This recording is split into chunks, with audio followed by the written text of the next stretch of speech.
Em 24 de agosto de 2013, homens e mulheres caminham pela floresta perto da vila de Reshot, que fica a 25 quilômetros de Ekaterimburgo, na Rússia. O tempo está quente, não há vento, e por isso os coletores de cogumelos primeiro percebem a fumaça e só depois começam a sentir o cheiro dela. Um fio fino de fumaça sobe da fogueira perto da borda da floresta. Alguém de novo não apagou a fogueira como deveria, suspira o casal.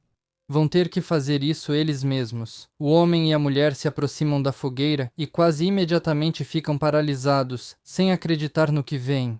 Na fogueira de bruços está o corpo nu de uma mulher. A fumaça traz até o casal o cheiro de carne queimada, e a mulher começa a passar mal.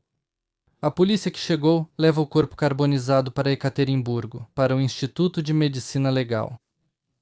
Já uma semana depois, identificam nele Yulia Prokopieva, de 28 anos, esposa do famoso fotógrafo Dmitry Lochagin.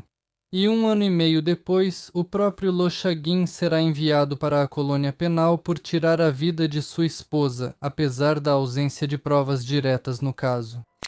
Na sua opinião, por que você acabou atrás das grades? Por que você está aqui? Qual é o motivo? Editor.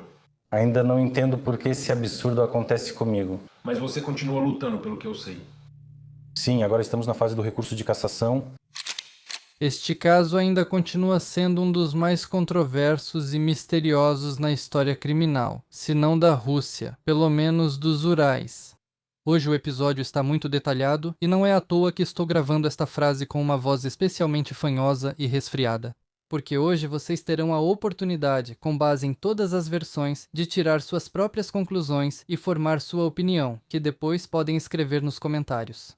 E não leiam os comentários até assistirem ao vídeo. E mais, no vídeo às vezes eu vou confundir o sobrenome Prokopchik com Prokopchuk, e isso é terrível. Dmitry Lochagin nasceu em Ekaterimburgo em 1978. Cresceu em uma família estável, era uma criança muito amada. Na escola, Dmitry se dedicava à fotografia e aos 16 anos alcançou seu primeiro grande sucesso. Na Crimeia, foi organizada sua primeira exposição fotográfica.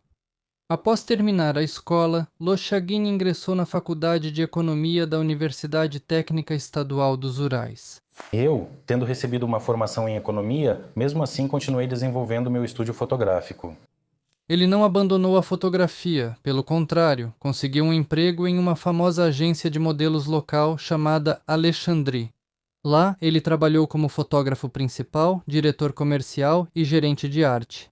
Ao mesmo tempo, Lochagin participava de vários concursos e recebia prêmios com frequência. Após a universidade, Lochagin decidiu que iria se dedicar ao empreendedorismo. Ele abriu seu próprio estúdio fotográfico que rapidamente se tornou conhecido na Rússia e no exterior. Por muitos anos, ele foi oficialmente o fotógrafo do concurso Miss Ekaterimburgo.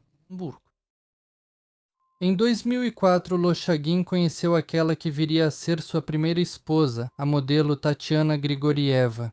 Na época, a garota tinha 17 anos.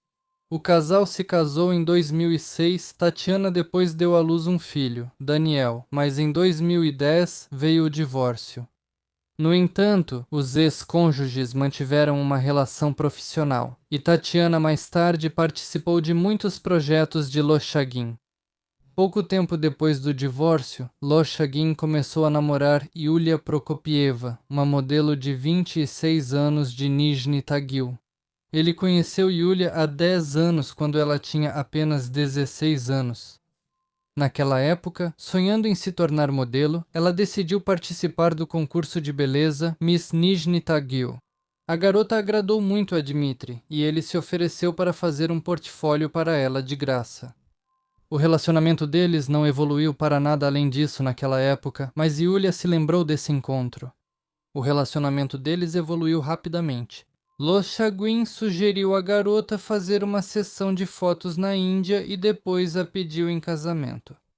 Eles se casaram em Praga. A cerimônia foi bonita e romântica. Yulia manteve o sobrenome Prokopieva após o casamento. Pouco depois do casamento, Lochagin comprou um loft de 2 andares em Ekaterimburgo, para onde o casal se mudou. Lochagin montou seu estúdio no Loft e o chamou de Espaço de Arte Lochagin Loft. Lá, ele reunia regularmente a elite e representantes da boemia fotográfica, artistas, fotógrafos e designers. As festas de Lochagin eram grandiosas, e tanto Yulia quanto Dmitri recebiam os convidados com prazer. Foi mais ou menos nessa época que Lochagin começou a ter conflitos com sua ex-esposa, Tatiana. A mulher afirmava que Lochagin havia parado de pagar pensão alimentícia para o filho e até mesmo de vê-lo, dizendo que a criança não era dele e, por isso, ele não tinha obrigação de prestar nenhum tipo de ajuda financeira. Yulia também contribuiu para o esfriamento da relação. Ela tinha ciúmes do marido com Tatiana e não queria que eles trabalhassem juntos. Tatiana foi obrigada a sair da agência de Dmitri e conseguiu um emprego como gerente no bar do Hotel Hyatt. Para quem via de fora, parecia que os cônjuges Lochagin viviam em perfeita harmonia e se amavam loucamente. Eles estavam sempre de mãos dadas, chamavam um ao outro de amor e falavam sobre o quanto eram felizes. Em uma das entrevistas, Dmitri contou que seu maior sonho era se tornar avô, caminhar pela praia e segurar a mão de Yulia por toda a vida. Mas o conto de fadas bonito não durou muito. Tudo terminou em tragédia. Em 31 de agosto de 2013, a polícia de Ekaterimburgo recebeu uma denúncia de Mikhail Ryabov, irmão de Yulia Prokopieva, que morava em Nizhny Tagil. Ele contou que sua irmã já estava há mais de uma semana sem dar notícias, e o marido dela, Dmitri, estava se comportando de maneira estranha. Já no dia seguinte, os parentes de Yulia foram chamados para o reconhecimento de uma mulher cujo corpo havia sido encontrado em 24 de agosto a 50 metros da estrada Staromoskovsky, na floresta da vila de Resheti. As coisas estranhas começaram já naquela época. Apenas a mãe de Yulia, Svetlana Ryabova, e o irmão dela foram ao reconhecimento. Dmitri Lochagin se recusou a ir ao necrotério. Quando Svetlana chegou ao necrotério, avisaram a mulher: "Prepare-se, o corpo que você vai ver passou pelo fogo. Não restou quase nenhum cabelo ou pele no lado esquerdo, o rosto queimou até os ossos." Svetlana então sentiu as pernas fraquejarem. Reunindo coragem, ela entrou na sala de reconhecimento e, aproximando-se da mesa, olhou para o corpo. O corpo deitado na mesa realmente parecia horrível, mas a mulher soltou um grito, mas não de medo. Infelizmente, devido à censura do YouTube, não posso mostrar alguns materiais documentais, então vou deixá-los no canal do Telegram Strash Note. Acesse, inscreva-se e assista, o link está abaixo do vídeo. Nas unhas da mão direita, que ficou quase sem queimaduras, a mãe de Yulia notou vestígios de esmalte, do mesmo tipo que a filha usava quando a viu pela última vez. O corpo na mesa realmente poderia pertencer a Yulia Prokopieva. A morte ocorreu em decorrência de fratura nas vértebras cervicais, informaram os peritos. A vítima já estava morta quando o corpo foi queimado. Mas isso não aliviou Svetlana, ela mal conseguia ficar de pé. Pediram à mulher que fornecesse ao laboratório uma amostra de seu DNA para que a identidade da falecida pudesse ser finalmente estabelecida através de uma análise. Ainda existia a possibilidade de que aquele corpo não fosse o de Yulia. Ainda havia uma chance de que a cor do esmalte nas unhas fosse apenas uma coincidência. Mas os exames confirmaram. O corpo carbonizado era de Yulia Prokopieva. Não havia possibilidade de erro. Os investigadores foram imediatamente até a residência dos Lochagin. Dmitri, que os recebeu, parecia estar chocado com a notícia da morte da esposa, mas se comportava de maneira bastante calma. Ele não resistiu quando lhe pediram para ir até a delegacia e prestou depoimento de forma metódica, escolhendo cuidadosamente as palavras. Lochagin afirmou que não tem nenhuma relação com o desaparecimento e a morte de sua esposa. Segundo ele, na noite de 22 para 23 de agosto, houve uma festa em sua casa, com mais de 10 convidados. Yulia estava na festa com ele, e quando os convidados foram embora, ela saiu do apartamento sem dar explicações, indo para um lugar desconhecido. Ela já fazia isso antes, às vezes simplesmente fugia à noite, andava pela cidade, passeava em algum lugar e depois voltava para casa como se nada tivesse acontecido. É exatamente por isso que ele não ficou preocupado quando ela desapareceu, e foi por isso também que ele não procurou a polícia. Ele tinha certeza de que a esposa voltaria, e Yulia tinha esse traço de personalidade. Ela era muito impulsiva, se deixava levar facilmente pelas emoções, reagia de forma intensa a tudo, afirmou Loshagin. Acontecia até de ela viajar para o exterior, e então eu ligava para ela e perguntava onde ela estava, e ela me respondia: "Estou em Istambul, volto em breve." No entanto, os investigadores não acreditaram na explicação dele. Além disso, os parentes de Yulia afirmaram unanimemente que ela não tinha esse traço de personalidade e que o casal sempre viajava junto. E depois do interrogatório, Dmitry Loshagin se tornou o principal suspeito. O comportamento dele nesses dias realmente foi extremamente suspeito. No dia 2 de setembro, Loshagin colocou um anúncio de venda de seu apartamento tipo estúdio, que ele avaliou em 50 milhões de rublos. Apartamento tipo estúdio, claro, não estamos falando daquele apartamento de um quarto com cozinha americana, mas sim de um apartamento com estúdio de trabalho, o loft de Loshagin. No mesmo dia, ele deixou o apartamento e desapareceu sem deixar rastros, e foi declarado procurado. Em 3 de setembro de 2013, Dmitry Loshagin foi detido em Pervouralsk. Durante a busca, os policiais apreenderam com ele passagens de avião para Moscou e Simferopol. Loshagin afirmou que não pretendia viajar para lugar nenhum e que foi para Pervouralsk apenas a negócios. No entanto, ele novamente não ofereceu resistência durante a prisão. Começaram os novos interrogatórios e, logo em seguida, Loshagin começou a se contradizer em seus depoimentos. Primeiro, ele afirmou que, em 23 de agosto, Yulia saiu de casa e foi para um destino desconhecido, levando consigo o passaporte internacional e uma bolsinha. Na época, ele supostamente presumiu que a esposa tinha ido para a casa de uma de suas amigas. No entanto, quando o apartamento de Loshagin foi revistado, o passaporte estava lá. Além disso, no apartamento também foi encontrado o iPhone da Yulia, que ela usava para negociações comerciais. Os parentes e conhecidos da mulher afirmaram unanimemente que ela nunca viajaria sem o telefone. Em seguida, Loshagin afirmou que Yulia saiu de casa na noite de 23 de agosto no carro dele, mas o veículo foi encontrado no estacionamento próximo à casa deles. Ao saber disso, Loshagin declarou que ele mesmo levou o carro para o estacionamento e que o veículo apareceu de forma misteriosa sob suas janelas na tarde de 24 de agosto. Por que a polícia não foi chamada? Afinal, alguém devolveu o carro com que sua esposa saiu para debaixo das suas janelas. Loshagin teve dificuldade para responder e, em seguida, recusou-se a responder às perguntas seguintes. Ele também se recusou a fazer o teste no polígrafo, afirmando novamente que não era culpado de nada. As pessoas entrevistadas na investigação, que foram à festa citada por Loshagin, não trouxeram novas informações. Yulia realmente estava presente no evento. Parecia feliz e animada, e aparentemente não brigou com Loshagin. Na verdade, ninguém conseguia se lembrar para onde ela foi depois das 11 da noite, mas isso, por si só, não significava nada. Os investigadores ficaram sem saída. Não havia provas diretas da culpa de Loshagin na morte de sua esposa. Além disso, não havia motivos claros. O irmão e alguns amigos de Yulia afirmavam que a família de Loshagin estava passando por uma crise e que Yulia estava pronta para se divorciar.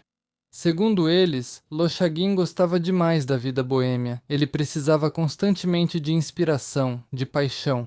Ele arrumou uma amante e a esposa descobriu. Yulia era uma mulher orgulhosa e não ficou calada.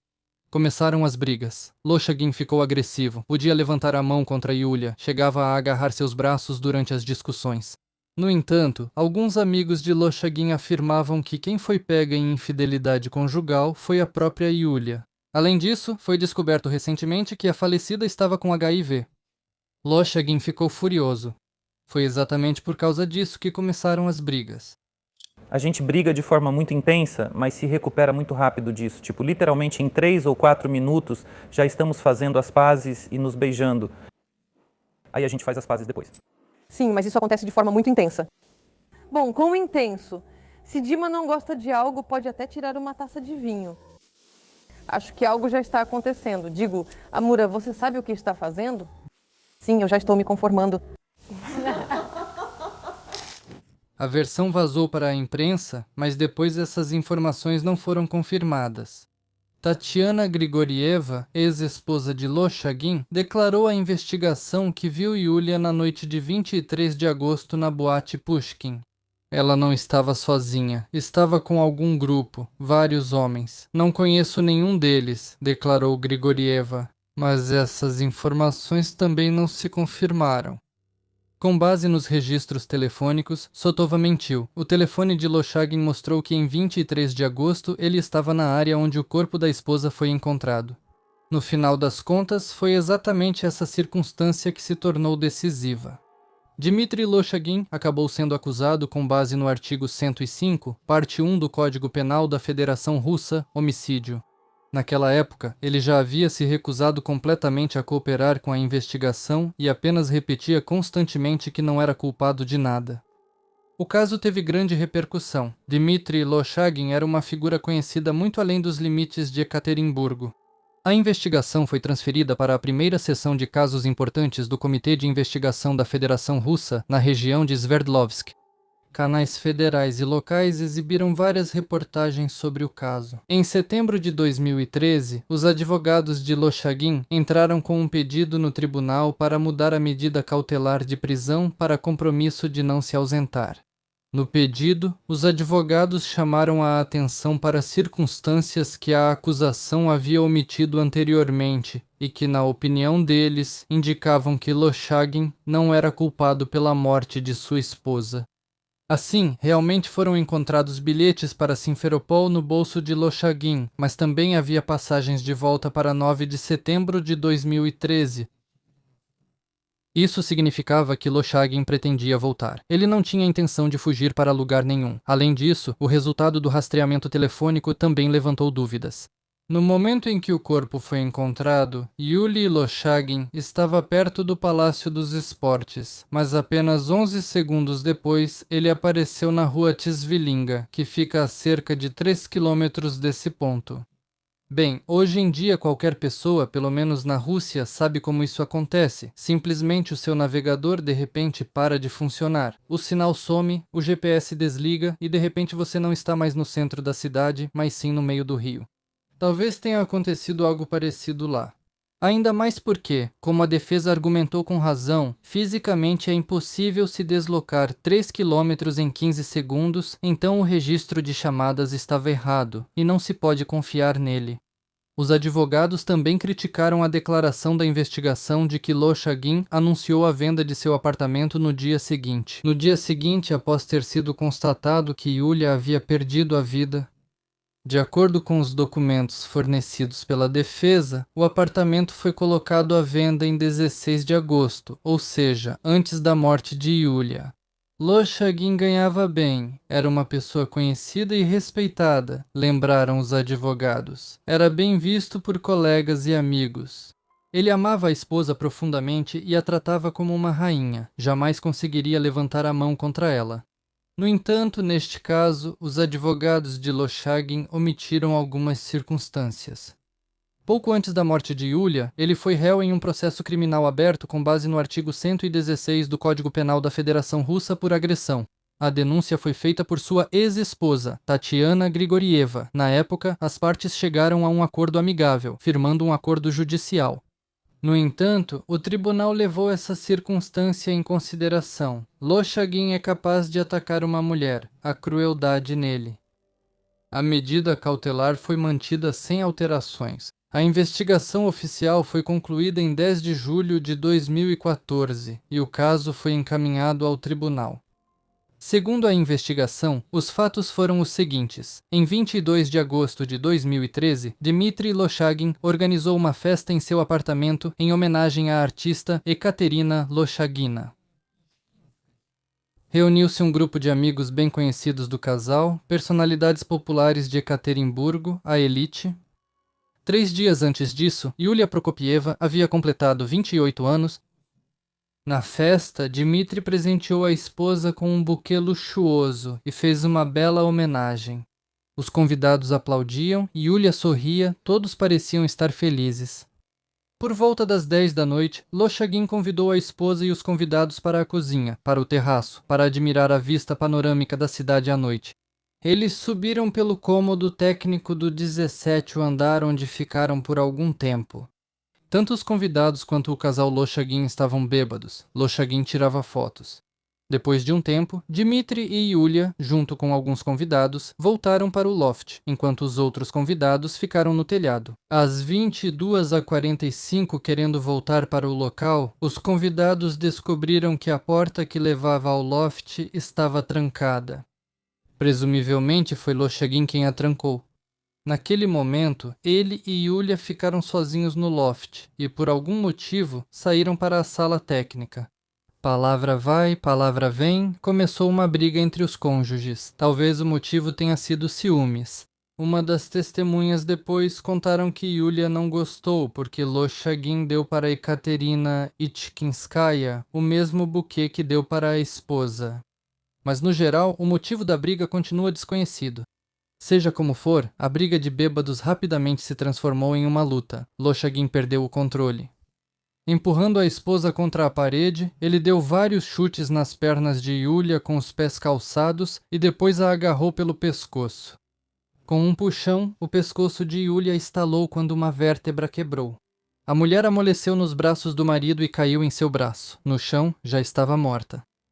Todo o crime levou cerca de 10 minutos. Lochagin deixou o corpo de Yulia trancado no quarto e depois voltou para os convidados que restavam. A essa altura, as pessoas trancadas no telhado já tinham começado a ligar para os amigos que tinham descido para o loft com os Lochagin. Nem o telefone da Yulia, nem o telefone do Dmitri atendiam. A chave da saída de serviço acabou sendo encontrada com o administrador do prédio. Os convidados foram para casa. As faxineiras recolheram o lixo e Lochagin ficou sozinho com o corpo da sua esposa. Entendendo que precisava se livrar do corpo o quanto antes, ele começou a despi-lo. Logo, Lochagin trouxe de algum lugar um grande recipiente plástico transparente.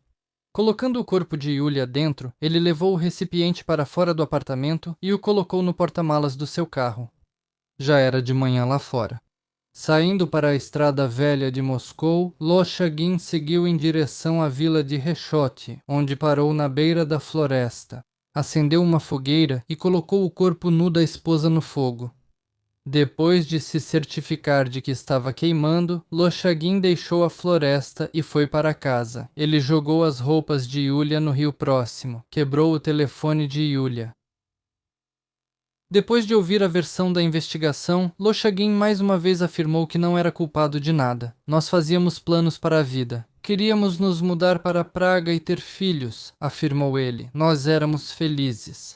No entanto, Svetlana Ryabova, mãe de Yulia, sabia que a filha não era feliz no casamento. Ele a controlava o tempo todo, escutava seus telefonemas, começou a levantar a mão para ela desde 2012. Quais eram os planos quando minha filha planejava pedir o divórcio e queria transferir os bens para mim? Ele tinha um caso com a Miss Ekaterimburgo. A decisão dela era firme. A acusação contra Lochagin ainda se baseava apenas em provas indiretas, e a defesa se aproveitou disso. Assim, de acordo com a investigação, Lochagin, depois de tirar a vida da esposa, levou o corpo dela para fora de casa em um recipiente de material polimérico. A defesa, no entanto, afirmava que isso simplesmente era impossível. Havia pessoas no loft naquele momento. Discutir com a esposa sem fazer barulho com a esposa, e ainda mais espancá-la, Lochagin certamente não conseguiria. Além disso, havia 8 câmeras de vídeo no apartamento e no estúdio, e uma delas realmente registrou o momento em que Lochagin leva o container para dentro do apartamento.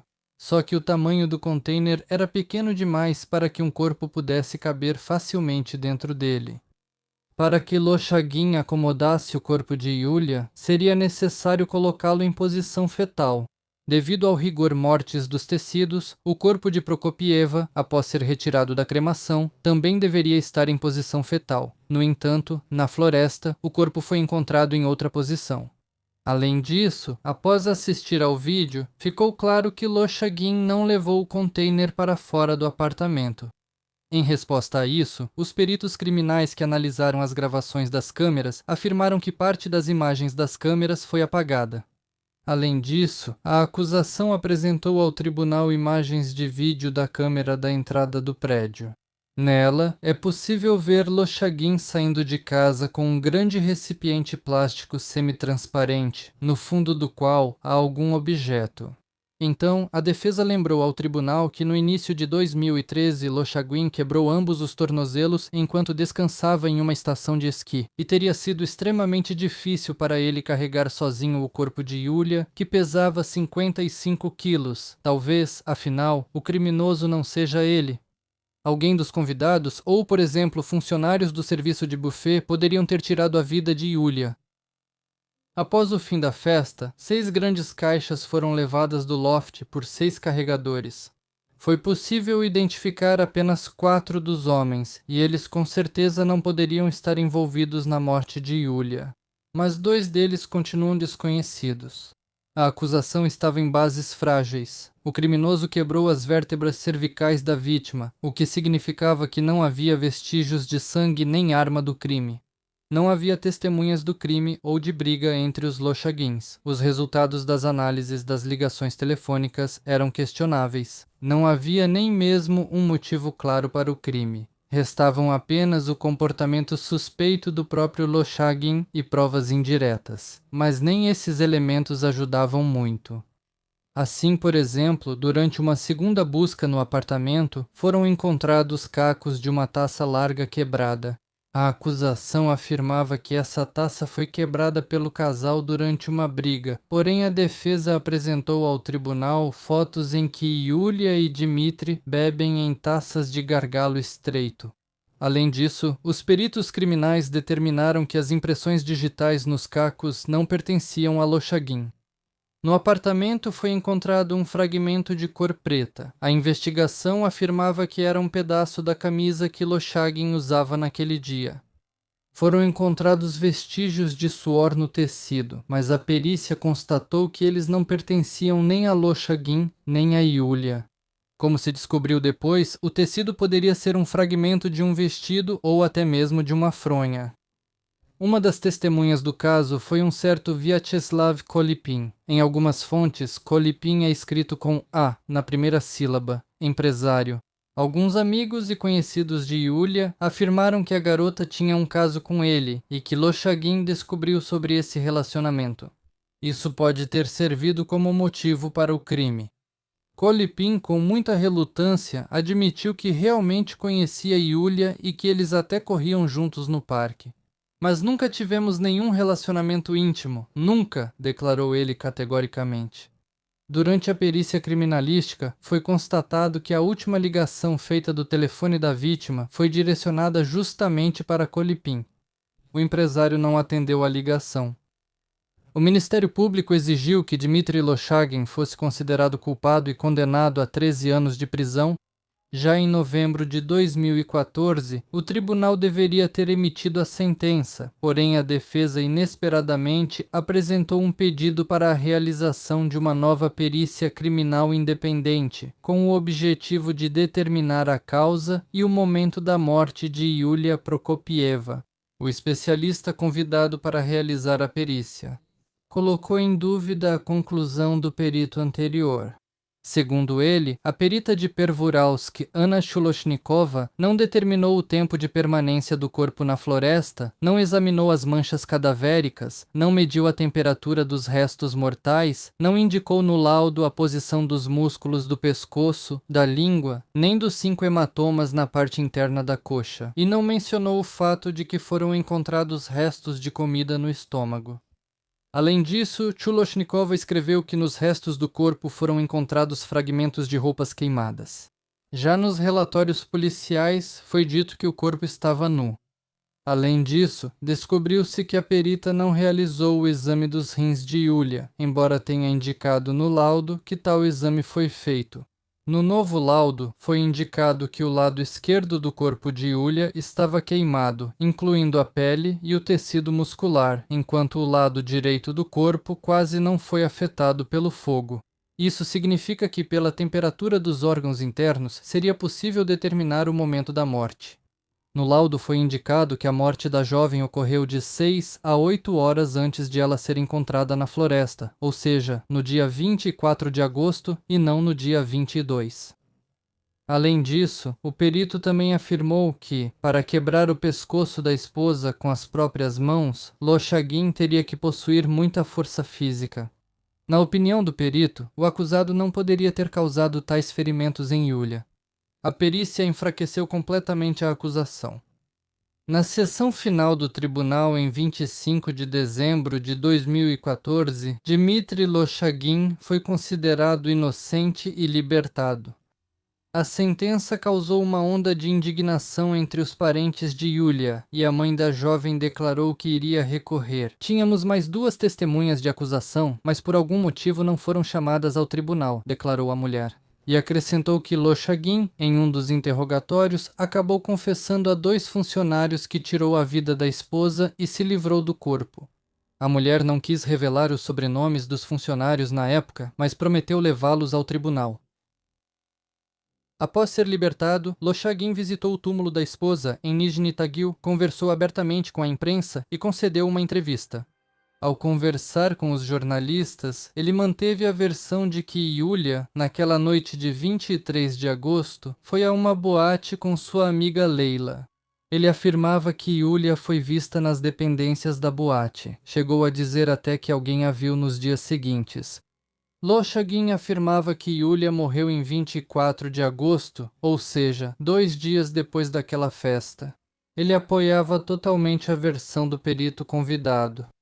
Ele também admitiu com relutância que, de fato, esteve no dia 23 de agosto perto do local onde o corpo foi encontrado, mas disse que lá havia um camping onde Yulia às vezes gostava de passar o tempo. Pensei que ela poderia ter ido para lá, por isso fui até lá também, disse ele.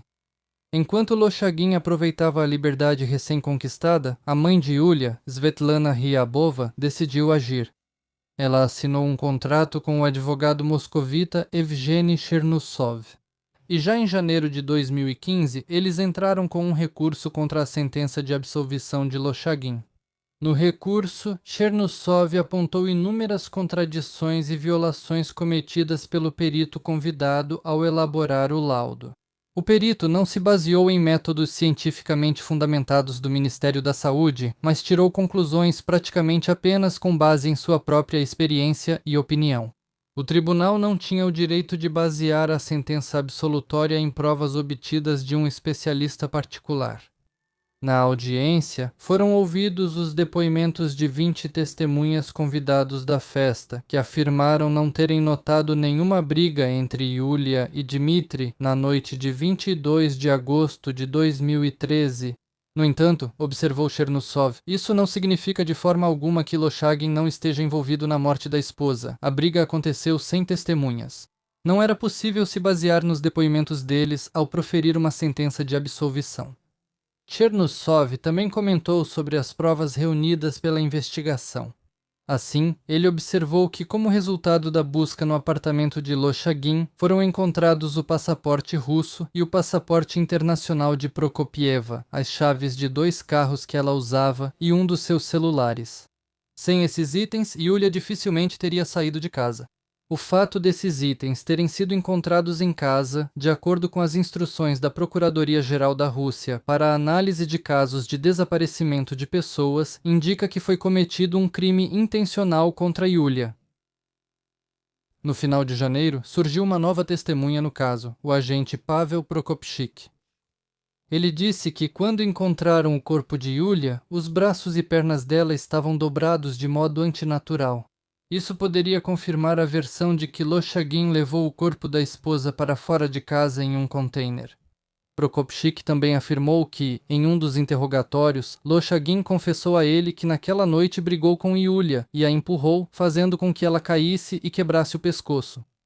O relatório de Pavel Prokopchik sobre a confissão de Lochagin foi redigido e endereçado ao chefe do Departamento de Investigação Criminal da Diretoria Principal do Ministério do Interior da região de Sverdlovsk, Alexandr Mazaev. E ele constava nos autos do processo criminal. De acordo com ele, Dmitry Loshagin confessou que levou o corpo de Yulia em um container para a região da vila de Reshote, onde jogou os pertences da esposa em um rio local e espalhou suas próprias coisas pelos lixões das redondezas. Apesar do relatório, nem a investigação nem o tribunal tomaram o depoimento de Prokopchuk na época, alegando que ele era uma parte interessada. E esses depoimentos poderiam ter mudado tudo. Além disso, Chernousov também redigiu uma carta ao deputado da Duma estatal, Roman Kudyakov, na qual pediu para envolver funcionários do Ministério do Interior e do Comitê de Investigação de Moscou na investigação. No início de fevereiro, Loshagin publicou em sua página no VKontakte uma troca de mensagens com Prokopchuk, que supostamente exigia dele $50.000 para se recusar a testemunhar contra ele. Prokopchuk não confirmou a autenticidade dessa troca de mensagens, mas ela causou grande repercussão. Imediatamente, em vários meios de comunicação e na internet, apareceu a informação de que um agente das forças de segurança em atividade estava envolvido em extorsão. O porta-voz do departamento principal do Ministério do Interior de Sverdlovsk, Valery Gorelik, afirmou que isso pode levar a uma ação judicial contra Loshagin para proteger a reputação profissional de Prokopchuk.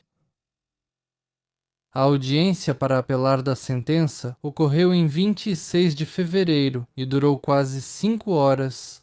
Como resultado, a sentença de absolvição de Dmitry Loshagin foi anulada pelo tribunal e o caso foi devolvido para novo julgamento.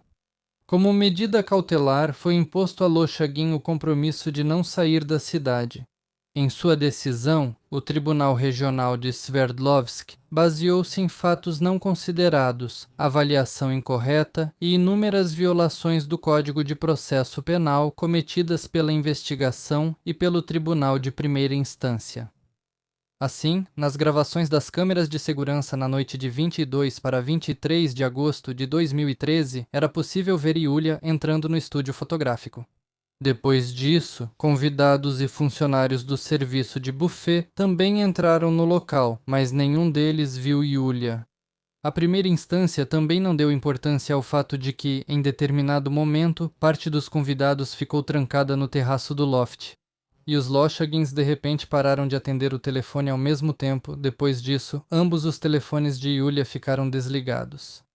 Além disso, descobriu-se que os peritos conseguiram recuperar uma gravação de vídeo do apartamento de Loshagin, feita no início da manhã do dia 23 de agosto. Nela, é possível ver, na completa escuridão, uma pessoa com uma lanterna na mão, arrastando algum objeto pelo chão, vindo da direção da sala técnica, perto das portas de vidro.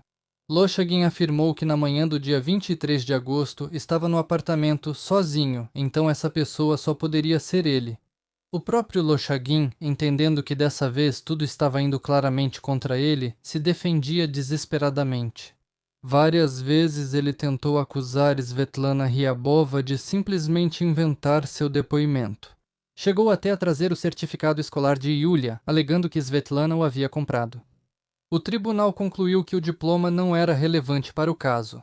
Os advogados de Loshagin, no entanto, também não ficaram parados. Eles chamaram uma nova testemunha de defesa ao tribunal, o agente de Yulia, Alex Vernik. Vernik afirmou que o relacionamento entre os Loshagin era bom e que ele não sabia de nenhuma agressão por parte de Dmitry. Ele declarou que o ramo da moda é incompatível com violência doméstica. Marcas como Dolce & Gabbana e Prada aplicam sanções por hematomas e tatuagens nas modelos. Sempre verificamos as modelos antes da sessão. Se houver hematoma, não permitimos que trabalhem. Vernik, no entanto, observou que a própria Yulia era bastante conflituosa, exigente e tinha um relacionamento tenso com Tatiana, ex-esposa de Loshagin. Certa vez, ela até derramou uma taça de champanhe na cabeça de Tatiana em uma das festas do Hyatt.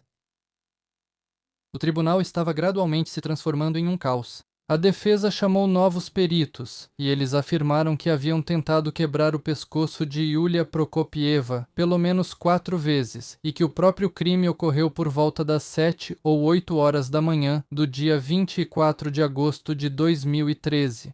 E isso contradizia a versão oficial da acusação.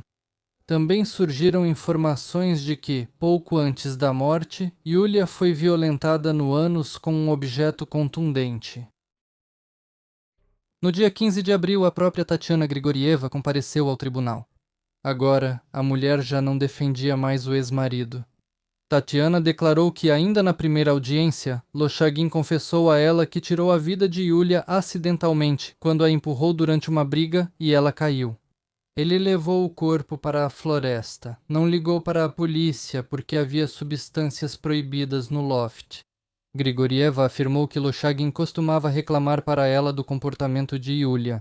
A mulher realmente queria o divórcio, mas Lochagin era contra. E então ela começou a chantageá-lo dizendo que faria uma denúncia à polícia por causa da presença de itens proibidos no apartamento. No dia 23 de maio de 2013, durante o programa de TV O Que Foi Isso?, Dmitry Lochagin declarou que se tornou vítima de conveniência política e que a sentença condenatória já havia sido proferida à revelia pelo chefe do Comitê de Investigação da Rússia, Alexander Bastrikin, pelo presidente do tribunal, Alexander Dementiev, e pelo chefe da polícia de Sverdlovsk, Mikhail Borodin. A declaração causou grande repercussão, mas, como era de se esperar, Lochagin não conseguiu de forma alguma comprovar suas afirmações. No final do dia 8 de junho de 2015, ocorreu a última sessão do tribunal. Nela, Dmitry Lochagin fez seu pronunciamento final. Em particular, ele disse o seguinte: "Eu faço uma pergunta a todos. Por que eu jogaria tudo isso fora? Com qual objetivo? Ciúmes? Isso não foi comprovado e, no mínimo, é uma ideia tola. Dinheiro? Eu não tive nenhum benefício financeiro com a morte da minha esposa. Porque eu sou louco e idiota. Curiosamente, quem me conhece há anos nunca percebeu isso. Simples assim. Mesmo que a gente não se amasse, então por que eu não fiz nada contra minhas 3 ex-esposas? Você pergunta por que eu recusei o polígrafo? Eu vou te responder. Eu não acredito em você. E antes de passar para a sentença e para o que aconteceu depois, vou tentar entender quem é Dmitry Lochagin. E ele é, ao que tudo indica, uma figura complexa e contraditória, que combina traços de um criador carismático e de um manipulador frio. Sua personalidade pode ser descrita como narcisista, com traços marcantes de transtorno antissocial. Ele sabia causar a impressão de ser uma pessoa bem-sucedida e charmosa, cercada de admiradores e da elite criativa, mas por trás dessa fachada havia uma tendência ao controle, agressividade e mentira patológica. O retrato psicológico de Lochagin é construído com base em várias características-chave. Em primeiro lugar, há um narcisismo extremo. Ele se via como o centro do universo, exigia admiração e reagia de forma dolorosa a qualquer crítica ou ameaça ao seu status. Suas declarações públicas de amor pela esposa e sonhos de felicidade familiar contrastam com seu comportamento real, ciúmes, agressividade e desejo de controlar totalmente a parceira. Em segundo lugar, ele claramente demonstrava uma tendência à manipulação. Ele interpretava papéis com maestria, adaptando-se às situações.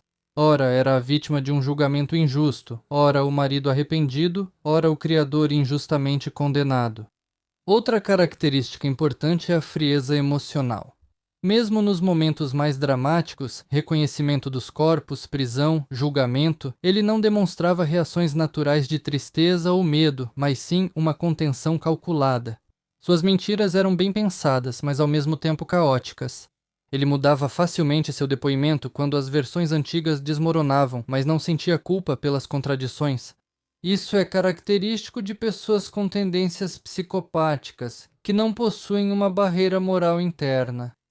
Interessantes são os comportamentos dele após a condenação. Em vez de demonstrar arrependimento, ele continuou negando a culpa, acusando as autoridades e os juízes de terem fabricado o caso.